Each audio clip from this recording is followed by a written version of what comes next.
Yo, what up? This is Big Cappuccino, the Great Wu-Tang Clan, Killer Bees on the Swarm. Yo, what's up, man? It's your boy Bazaar from D12. Yo, what's good, y'all? This is Doug E. Fresh. Hey, Redman is in the building. You already know. Hey guys, this is Emily Peachy. Shout out, man, to Worldwide Collaborations, man.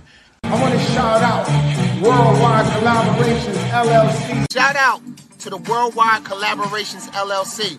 World Movement, beyond thousands of movements. The world movement, beyond thousands of movements. All about representing each other together. So check this out. What's up? You want to be a part of this?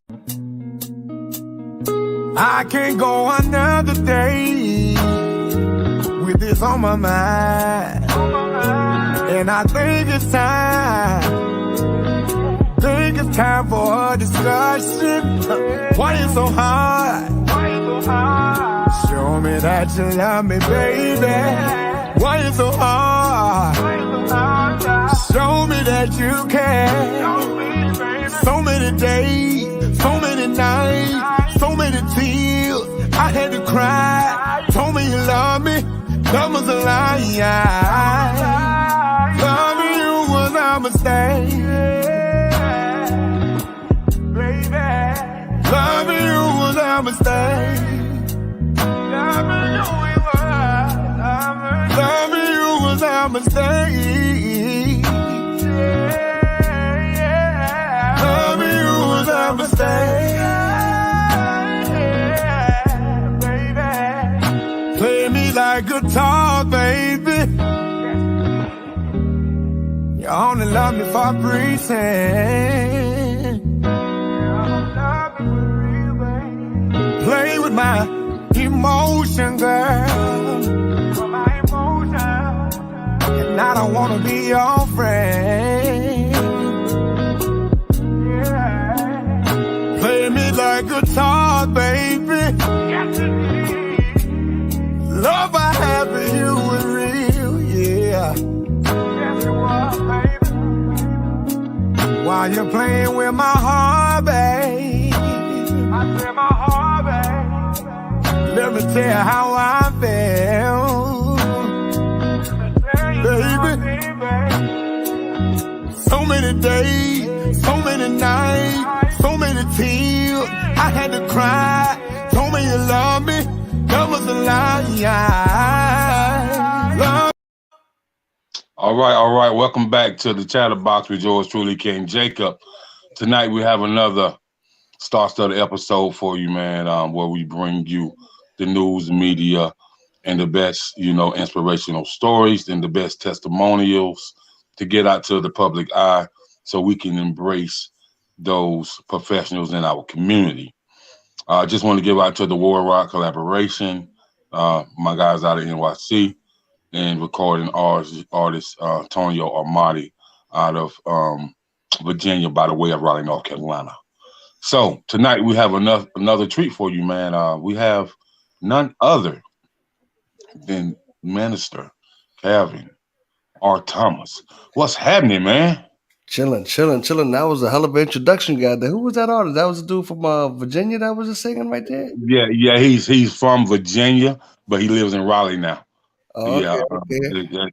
As one of the artists that I'm connected with, man, and always like to kind of showcase him because he's a very humble brother, and just working, man. So, but yeah, man, I'm glad to have you, man. So the last time I seen you, we was at a speaking engagement together, up there in Delaware. So it's been a minute.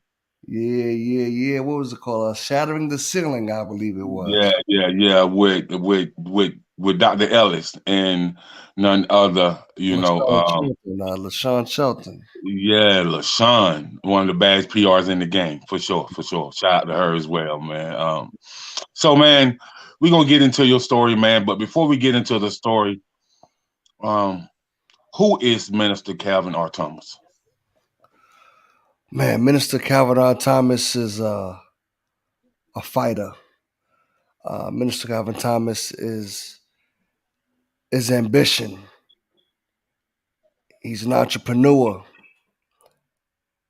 He's one that's gonna never stop until he can achieve all of his goals and his dreams by any means necessary. My man, my man, my man. So your story is quite interesting, man, and with me understanding, that you was paralyzed. So let's talk about that journey, from the beginning and when it happened, if you don't mind sharing it with people. Not at all, not at all. It's been 31 years in the chair. This year makes 31 years. I was 18 years old when it happened. Uh, over drug territory. That was that's that old saying that you live by the gun, you gotta be prepared to die by the gun. And at that time in my life, I lived by the gun. So you know what I mean. It wasn't something that I could cry over or be like, why me? Because I knew why it was me. I got what I deserve. You know what I mean. So it wasn't no saying, oh, why me? You know what I Right, right, mean. When you live that type of lifestyle and you do a lot of bad, you do a lot of hurt, it's gonna come back around and get you. And it just came back around and got me. You know, karma is a universal language. It doesn't skip nobody. right, And right, right, right. 18 And, years and, and old, so And so, what would you say upon what has happened to you, and it's been 31 years? What would you tell the youth, man? What would you tell them, as a man who lived it, as a man survived it, as a man that stood on top of the faith of God to lead you and guide your footsteps into where you are today, even though, something detrimental happened to you earlier in your life? Like, what would you tell the youth? I'm a simplest man, and I believe in keeping it as simple as possible. And I would just simply say, tomorrow is another day. You know, sometimes we go through so much in our lives in a day, whatever, and sometimes we just don't understand that if we could just sleep it off, or maybe just get to the next day, things may be better or change. You never know what the situation is going to be, but sometimes we get so overwhelmed with what's going on in our lives, whatever, and we just think there's no way out, or everything is just right then and right then and right now. But if you just sleep it off and you know, and can get to the next day and kind of rethink things, whatever, you know what I mean. You could probably come to a better solution. I mean, I was the day the mines happened, whatever. I was just going through so much that whole week, whatever. So that day, I just and I look back in hindsight and I say, man, you know, if you would have just slept it off, just another day, whatever, you know what I mean? Maybe things would have just been different, you know what I mean? But Mhm. it is what it is, you know what I mean? Just keep pushing, you know what I mean? Yes, sir. Yes, sir. And so, upon that happening to you, man, how did that rekindle your faith in God, man? How did God help you mentally, emotionally, and spiritually to really guide your footsteps and to be in this great professional that you are now? Well, when my injury happened, man, if like anybody at that age, 18 years old, of course you're gonna question God, you know. You like, because I'm like, my life was already hell, everything that I was already going through. So I'm like, not only did you leave me here, but you left me worse off than what I already was. You know what I mean? So I'm like, I wasn't too fond of God, you know what I mean? But God has a sense of humor. And he has a way of kind of letting you know, just when you think you're in control of things, he has a way of letting you know exactly who's in control. And he will show you one way or another because, at that time of my life, you know what I mean? If it was three things that I loved, it was playing basketball, which was my passion. It was singing. I love to sing, and woman. And with this accident, he was like, okay, you think you're in control? Okay. Boom. I'm taking all of them away from you at one shot. Now you can't play basketball. How you gonna shoot ball now? Okay, so you take that away. Oh, you got this trach in your throat. Okay. Now how you gonna sing now? You can't sing no more. You love to sing to the ladies, right? Up. Take that away. Oh, you like the ladies. Okay. Well, now you can't have sex with the ladies no more. I'm taking that away too. You know what I mean? So he just has a way of like, listen, you think you're in control? I'm gonna take it. I was blessed that I got 2 out of the 3 back, which is, being able to do the bapa and being able to sing again. But, the basketball, I said, I'll leave that for the rest of the guys in the wheelchairs. You know what I mean? But, my belief in a higher power and in God and the universe has kept me strong. I've taken a lot of losses. I've seen a lot of hurt. I've seen a lot of bad things. I've wondered why God has kept me, why God is out of, I've lost 2 siblings. My mother, it was 4 of us, me, my 2 other siblings, and my sister. And I look back and I say, if I would have died in 1991, then my brother passed, my sister, my mother would have only 1 child left. You know what I mean? And she would be devastated if that had happened. You know what I mean? So I just, thank God for allowing me the strength to keep pushing and keep moving on, and just try to make a difference. Every day I leave out my doors, man, I just try to inspire someone. You know what I mean? Hey, listen, even if it's just one person, I just want to inspire someone to say, hey, listen, if he was able to make it, or he's able to continue to push on, or then I can too. You know what I'm saying? Okay, so how long did it take you mentally and emotionally and spiritually to just understand that you was going to be in a wheelchair for the rest of your life? And upon you understanding that, tell me about the ministry and how your ministry came in to give you that upliftment and that up boost that said God ain't through with me yet. It took about 10 years. The first 10 years of being a paraplegic was pure hell, because I was in hospitals more than I was home. I'm talking about birthdays, holidays, special occasions, you name it. I was always stuck in the hospital instead of being home. Uh, I would spend months and months and months at a time at the hospital on these special beds because of uh, several surgeries to try to get the bullet out of my back, the bed sores. So I was always in hospitals, and I spent most of my time in hospitals rather than being home the first 10 years. And it took me a while to come to grips with the reality that this was going to be my life going forward, because I didn't want to accept it. Even after I got paralyzed, I was like, you know what, man, I don't want to live like this. You know what I mean? So I went to a whole depression for a long time, long time. One day, my brother-in-law came into the bedroom, and he came in. He would always come in whenever he was at the house. He would always come in to the room and check up on me. And then one day he said, "Listen, I'm gonna leave this book here with you. Um, this book was very important to me when I was locked up in prison. It helped me get through my time in prison, and I'm hoping that it'll help you too." And it was called Acts of Faith by Ian Levanzit. And I said, all right, we'll leave the book on the dresser or whatever. And that book stayed on that dresser for about 3 weeks, man. And after the 3rd week, I decided to pick it up and read it, and I couldn't put it down. And that book was so vital to me, putting my rough and tough suit on and trying to get better and get into a place where I can be a little bit more productive. Because if I said to myself, I'm going to be in this paraplegic, okay, fine, God, Mm-hmm. hospitals, the surgeries. Um, if I'm going to be in this situation, I at least want to, live a more productive life and not be in these hospitals and these surgeries and all that stuff, whatever. So at that point, it was like 10 years. I just said, you know what, I'm going to try to get better and turn this thing around. And I did that. I went and took some. I got the trach out of my throat. I took some singing lessons that helped me to strengthen my voice again. I got a job working at the Home Depot as a kitchen designer.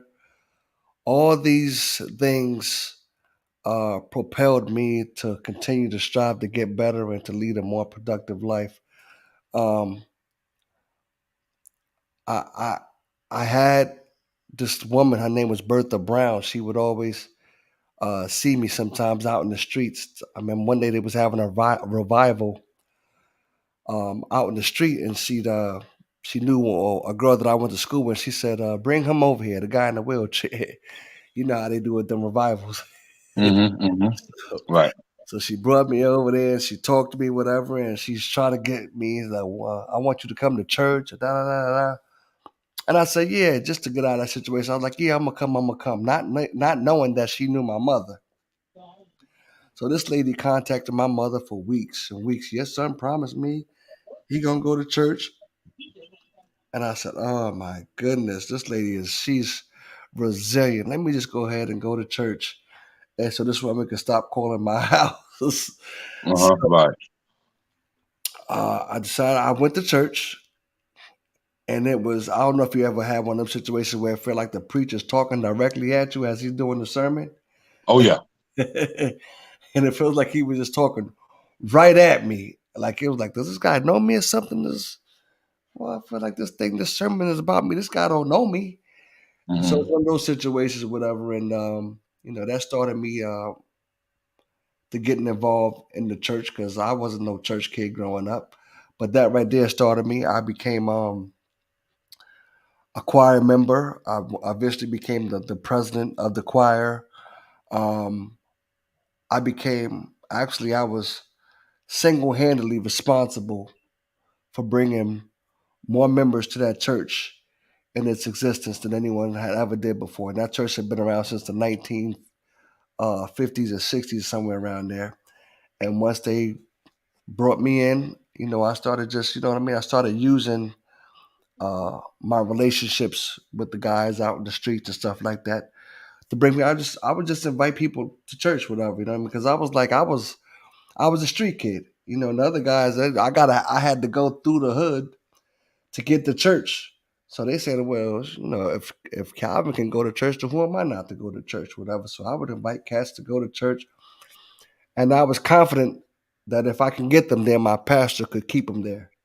You know what I mean? So I just kept bringing them in, bringing people from work, my sister, everyone I would come in contact with, just bringing them into work, bringing them into church with me, whatever. So I was single-handedly responsible for bringing over 20-something people to that church. And, after a while, you know what I mean? The minister came into place as I started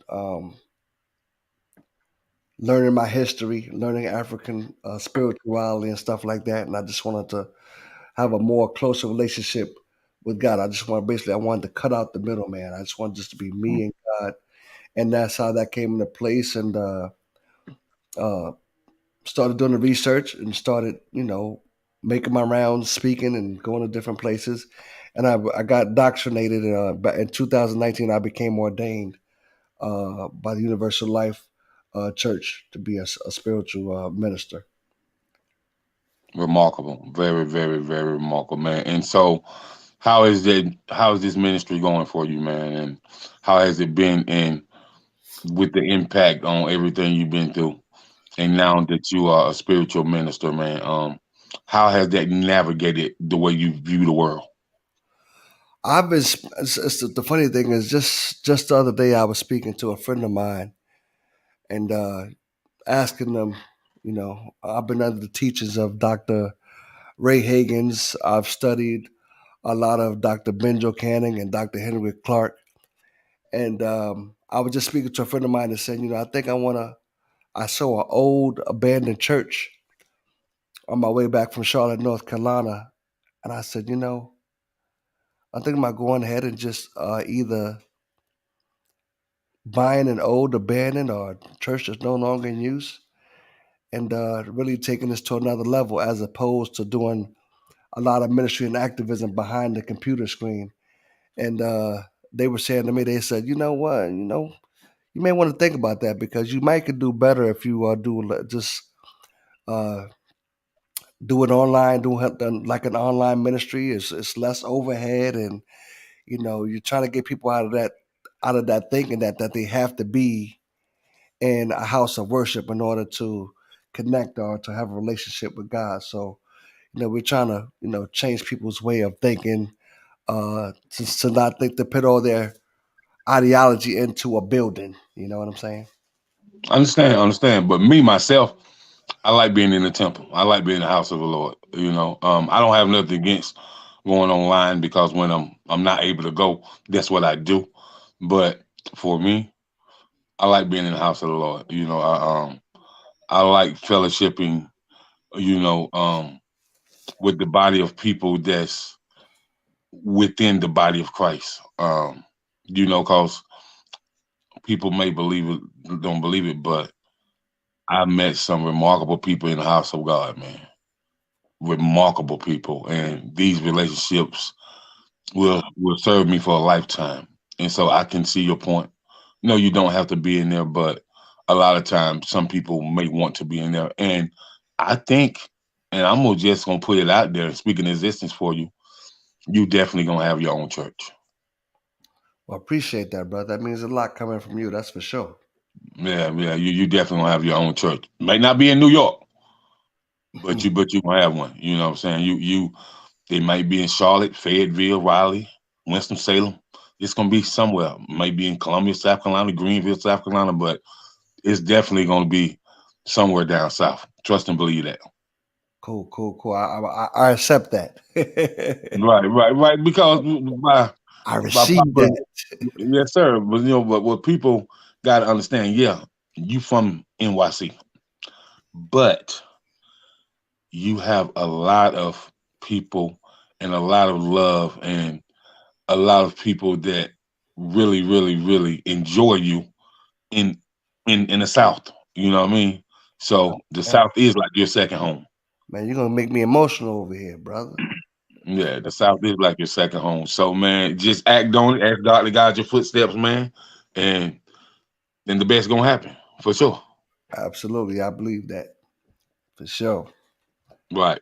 So I see that you're definitely insurance broker, motivational speaker, public figure, radio personality. So let's get into the insurance brokerage and let's talk about the values of great life insurance and how our Black community can become more financially literate. Gotcha. I was working at the Home Depot. I worked at the Home Depot for over 10 years. While I was working there was a guy named John who introduced me to the life insurance industry. And he brought me in. It was a company called Primerica, and they basically sponsored me to get my license. But upon being with them, and then that's all due respect to anybody who deals with Primerica, I didn't really like the business practices. So I decided when I did get my license, whatever, that I was just going to go ahead and do something else with it. It was Mhm. important for me to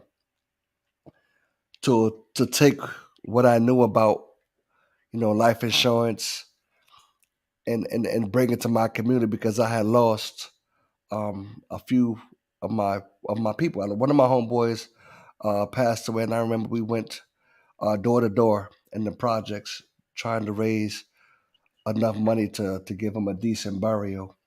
Mhm. So we could at least maybe do that and at least have a little something to give to his kids. And I remember how exhausting that was to do that, Mhm. going from Purdy Avenue to Travis to Weber, or just trying to raise money to do this. And then it happened again. And I said this then going up every floor, trying to raise money to give somebody a decent burial. And I said, there's got to be a better way to educate my community on the importance of income protection and life insurance than doing this door to door thing. At the time, there was no GoFundMe's. You know what I mean? We were the GoFundMe's. We had to try to raise money by going door to door.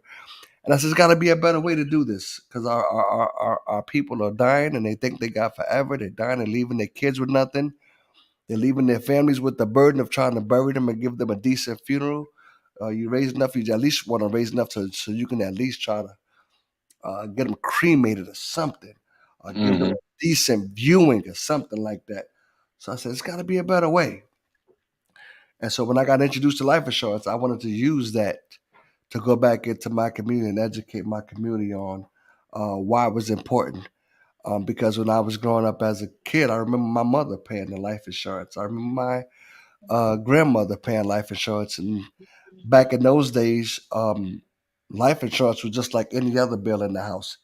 It got paid just like any other bill. It was just as important as any other bill in the house, whether it was electric, the rent, whatever, the water. It got paid just like any other bill because it was looked at as just as important. But the generations changed, and life insurance was it just hasn't been looked at as important no more. It wasn't. It was something that was not primary, but it was secondary. It was something that was not a luxury. It was not a necessity, but a luxury. So a lot of people just stopped buying it. No one got into it no more. But I want to try to bring people back into that same mindset, to knowing that, listen, this life insurance is important. There's a living benefit and a death benefit to it, depending on what type of policy you want. And Right.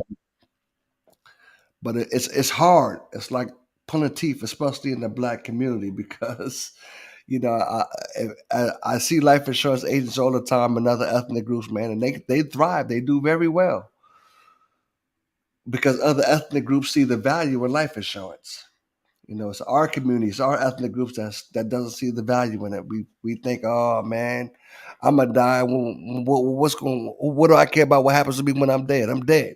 I ain't got to worry about nothing. I don't want to worry about that. But I remember one day I was speaking to an Arab cat that I was very cool with, and he said to me one day, he said, I'll explain to him the trials that I go through trying to sell life insurance. He said, well, why? He said, why do your people see life insurance that way? He said, our community, he said, we need life insurance. We build our communities from life insurance. This is how we build our businesses, our homes.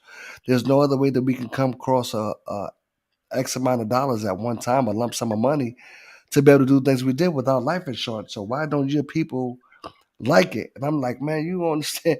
Our people are different from yours. Our people don't have that same mindset. You guys come over here with that mindset, So it's hard just trying to explain to people, especially our people, the importance of it. Because I sell auto, I sell home, I sell business insurance. But the difference between those is that with home insurance, it's the law. You got to have it. With business insurance, if you have a business, you got to have insurance on it. If you got auto insurance, it's the law. You got to have auto insurance. So life insurance is the only product that I literally have to go out and try to sell, because all the other products basically sell themselves. You know what I And mean? so let me ask you this right here. Now, auto, business, commercial, um, accidental death benefit, cancer benefit, all those are good. But the life insurance, especially the whole life, it has a what we call a repeated cash value growing. Correct. It has what we call um, living equity, hmm and so I heard a white guy tell me, he said, Jacob, let me tell you something.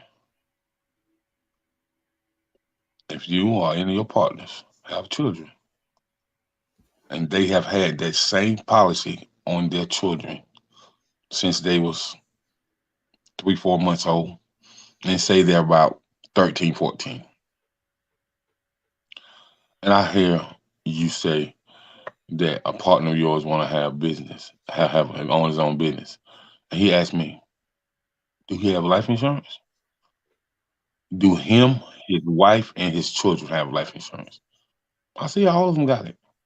He said, how long? I said, I know 10 years or more, but I'm pretty sure it's longer. He said, man, if it's 5 years or more, then there's a lot of cash value in there, a lot of living equity in there. Tell him to pull that out of each policy, start his business, and let that fund his business for the first 6 months until the business get growing and get rolling. I looked at him. I was like, say what? Say who? He said, man, white people been doing it their whole life. That's what they do. He said that they so ahead. And he said, you take that cash value that you pull out and say you pull out 20K of each policy, that's 60K. You take that, you get your business plan, and if your credit is decent, at least about a 710, 720, you ask the bank to match you for your business once they approve your business plan. And he said, you get that, you start a business. Then in the next 6 months, you apply for some business credit, and your first line of credit will be about 30K. And so you take 8K of that 30K, you put back into the trade lines in another 120 days, you get another line of credit for 70K, and you just flip it. That's it. And just keep flipping it. And he said, that's the game. And he said, once they see you have a line of great credit and business credit, when you're ready to build a home and you go to the Future Homeowners of America, they're going to give you some more money.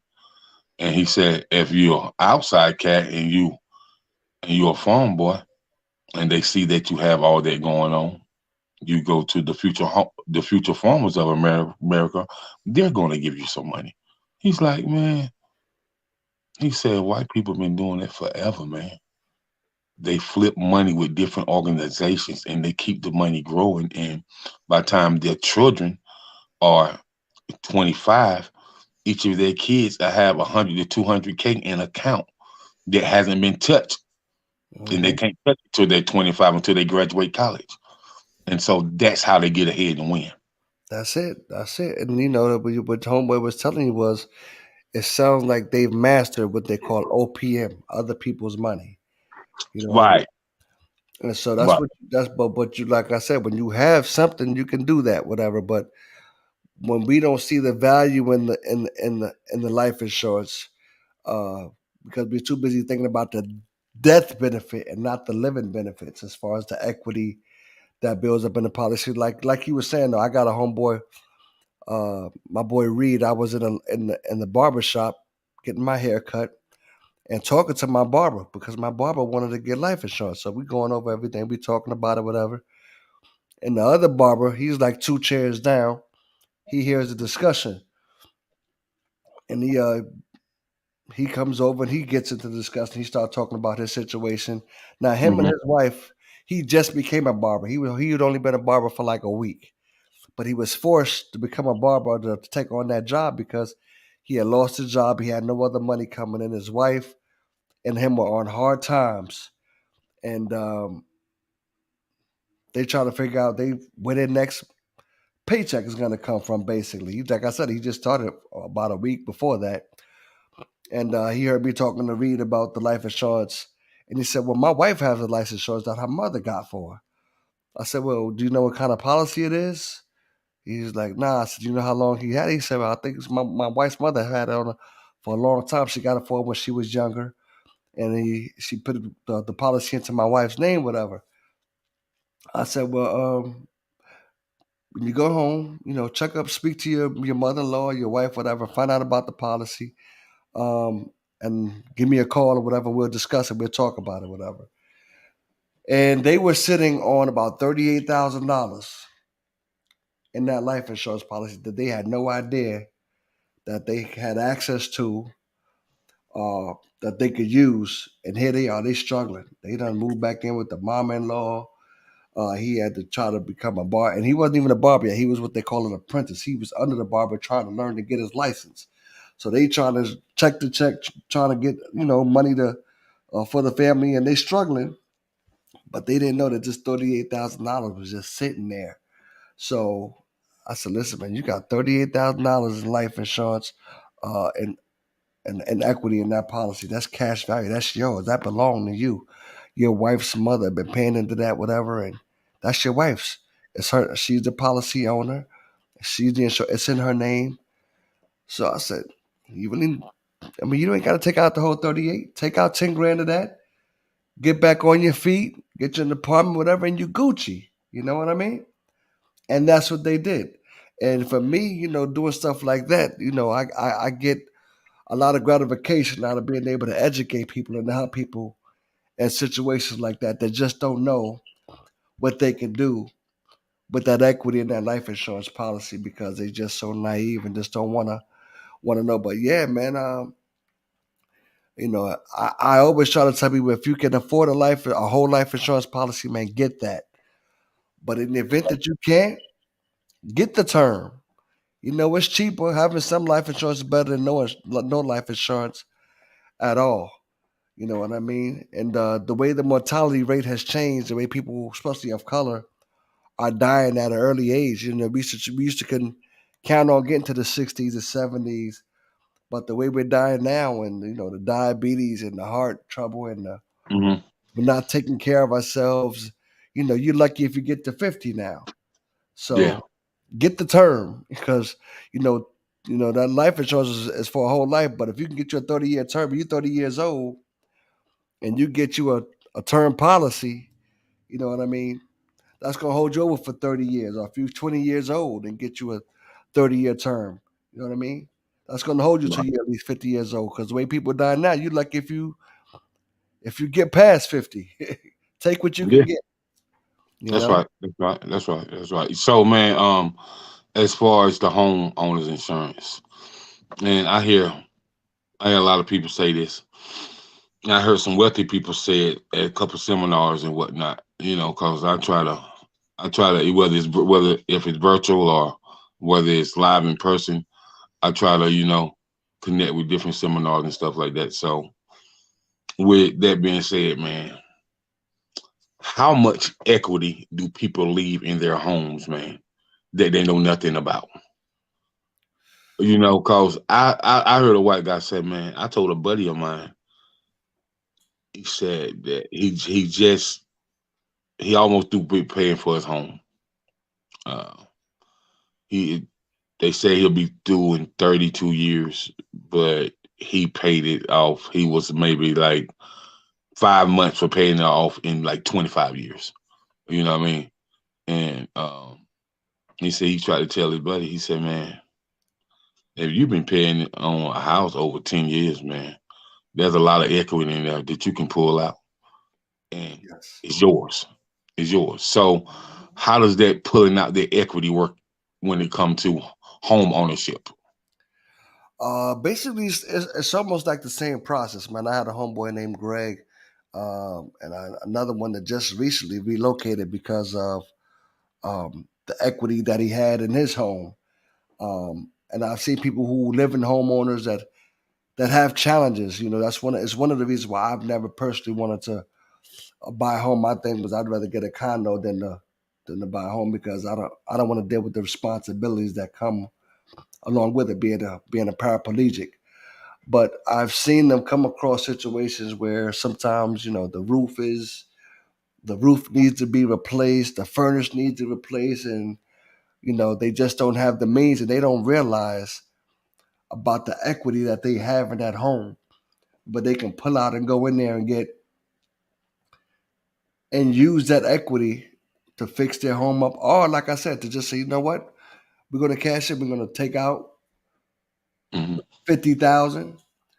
We're going to use 10,000 to do what we got to do in the home, and we're going to put that 40,000 in the bank and use it as a cushion just in case we ever need it, emergency, whatever the case may be.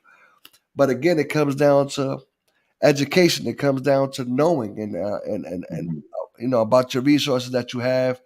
If you don't know, it doesn't hurt to reach out and to talk to somebody and have a discussion because home ownership is intimidating. It's intimidating to a lot of people because of the responsibilities that come along with it. But like life insurance, if you can invest in it, you'll get more out of it than you won't because, like I said, the money that builds up in homes, the equity that builds up is that in life insurance, whatever. That is your money that you can use towards building generational wealth. You know what I'm saying? Right. And you know, I heard a female friend of mine. She said, so I've been working on this job for 20 years, and I paid a lot in 401k. So what I'm gonna do before I retire? I retire in about 15 years. So she said, what I'm gonna do before I retire is I'm gonna take half my 401k out and put it in a Roth investment, and I'm gonna get a Roth investment that whatever I put in there, it gives me a certain interest every month. And all I'm gonna do is pull the interest out after 6 months and invest that into annuity, you know, so my kids will have some when I'm gone. Not a I said, bad oh, idea. I said, hold up now. I said, hold up. I said, sweetheart, hold up now. You say what? She said, you heard me. I said, so you gonna do all that off of your 401k? She said, sure. She said, you gotta think. I've been on this job since I was 20. I'm 40 years old. I'm a retired 55. So I'm gonna go ahead and pull out half of what I have in the 401k, put it in a RIA, and let the RIA build up for about 2-3 years, and I'm gonna take that and get me what we call a matching annuity, and put that in an annuity, and I'm just gonna let that draw interest, and that annuity will set my kids up for when I'm not here no more. Well, I will say this. Whether it be annuities, um, mutual funds, CDs, none of those, not now one, is going to give you the interest rate of a life insurance policy. Okay, You know what I mean? Not understood. and don't take my word for it. Oh, I believe it, but I'm just saying the discussion that we had. You Right, know what right. I mean? Because I thought she was pretty sharp to really understand what this could do. And don't get it twisted. She had a life insurance policy. Her husband got one, and all 7 of her kids had life insurance policies. Right. And Yeah. So, like most of the groups, they have multiple policies. They got four. I got 3 on this person, 3 on that, whatever. And like I said, when they need something, they don't go into their checking account, savings account. They go right in that money because they're not going to miss it.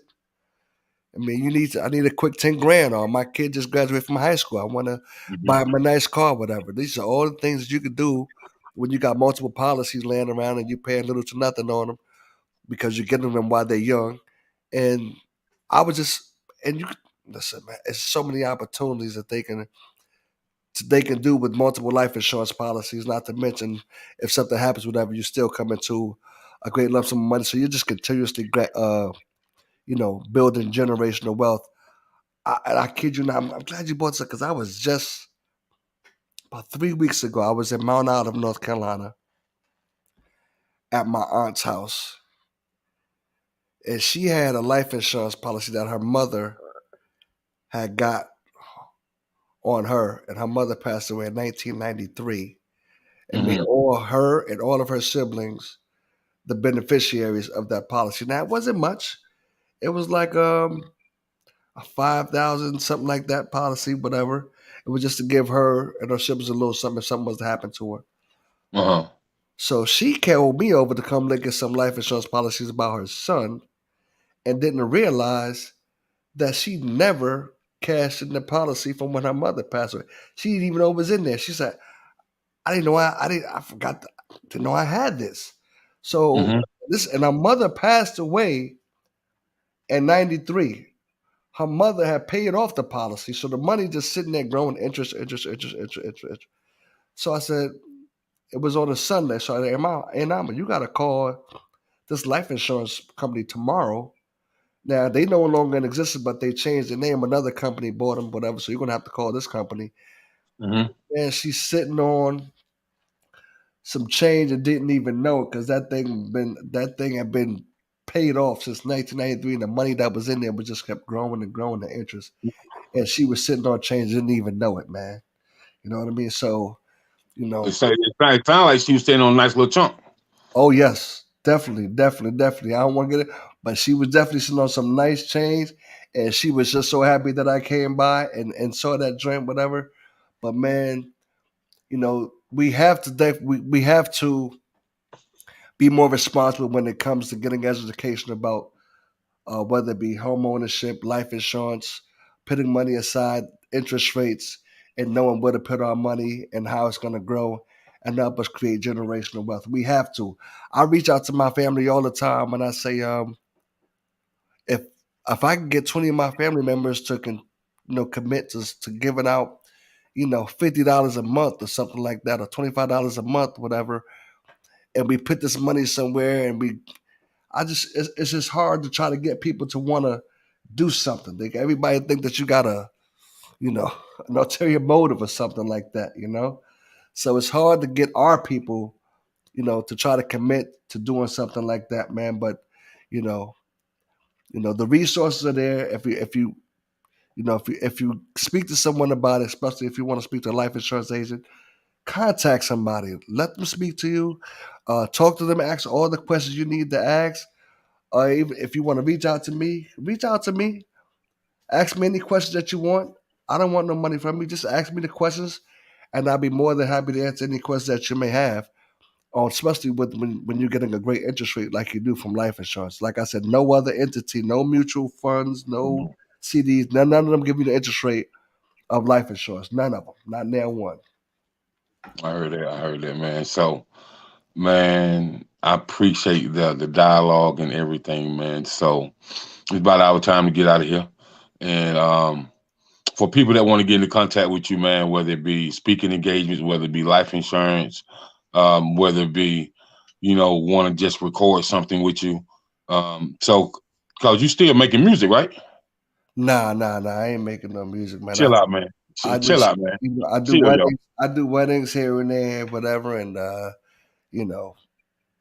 Why you ain't making no music, bro? It's just not. I just love to sing. As far as trying to make music and get into a studio and stuff like that, that just doesn't interest me at all. I mean, a lot of family and friends tell me to do it, whatever. So, every now and then I think about it, but I'm just. I mean, even if you don't want to perform on stage or tour, man, just do it and submit to movies and web series and TV shows and documentaries and video games, bro. You'd be surprised, man. You stay home and get that check for real. Oh yeah, that publishing ain't no joke. Yeah. So even if you don't want to be out there on Front Street, I got a white friend out in Milwaukee, Wisconsin. He told me, man, he said, man, I ain't never been on stage in my life. And he said, all I do is sit in my basement. He said, because I can play guitar, I can play drums, I can play piano, and I can sing.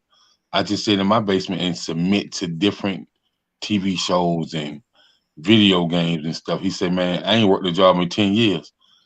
And I just off my licensing my music, I'm guaranteed to make $90,000 to $180,000 a year. For sure. Man, see, his joint is different. See, I'd rather be on stage. Mm-hmm.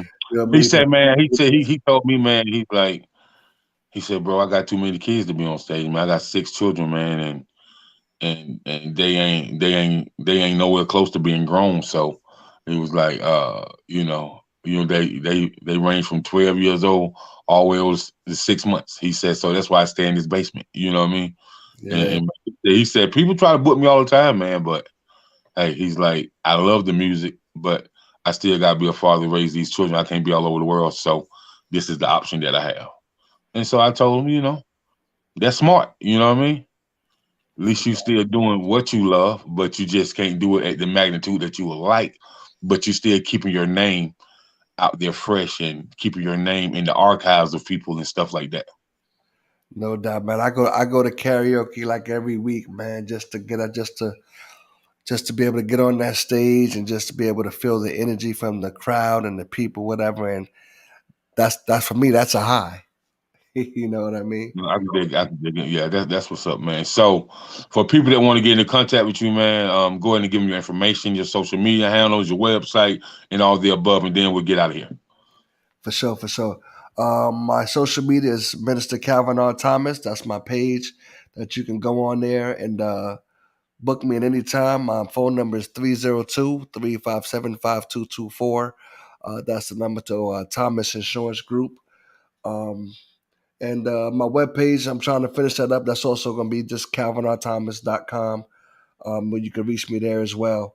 But for right now, you can use my Facebook page, Calvin R. Thomas.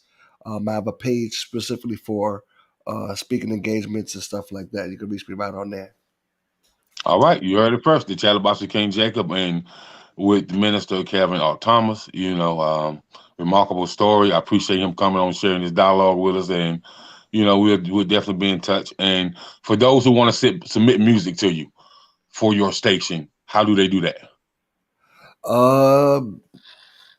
You can either send it to, like I said, my Facebook page or inbox me, or you can just email it to me, 405entertainment at gmail.com. Say it again.